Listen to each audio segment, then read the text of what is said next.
we had what, 7 or 9 days of rain prior to that.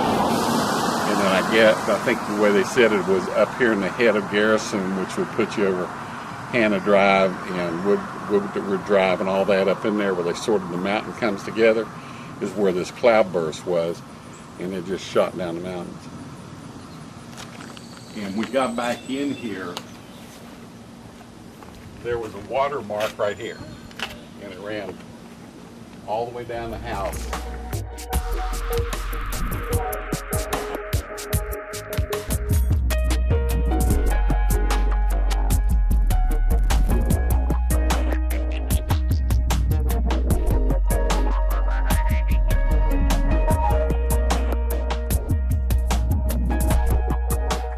Once we crossed and went into the house over here, we stayed in there and the water was still coming up, so they were beginning to worry that maybe these houses might go and tear the foundation out. There was an old chicken coop up there. There was a path right up to the building, so we walked up to the building and everybody was in there. As the storm got worse, the adults decided that we needed just going up the hill. We was going to have to get away from there. We started out of the chicken coop.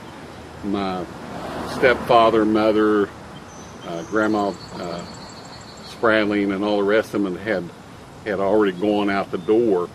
But my grandfather, my godfather, and my step-grandfather were behind Tommy, my younger brother, who was behind me. And Tommy and I were just outside the door. When we got outside the door, Dad saw the lightning flash and the mud come. He could see the mud going around the two of us boys. And it hit the building, and of course, the older men didn't get out. Tommy and I were standing there covered from head to toe in mud, just where it's going across us. And the only thing I was holding on to was a pine tree shrub. The chicken coop, the building itself. Came down, landed on top of here, and it flipped over. My grandfather, Charlie Jones, and my godfather, Alex Byers, were both killed. Seen too many floods and too much devastation.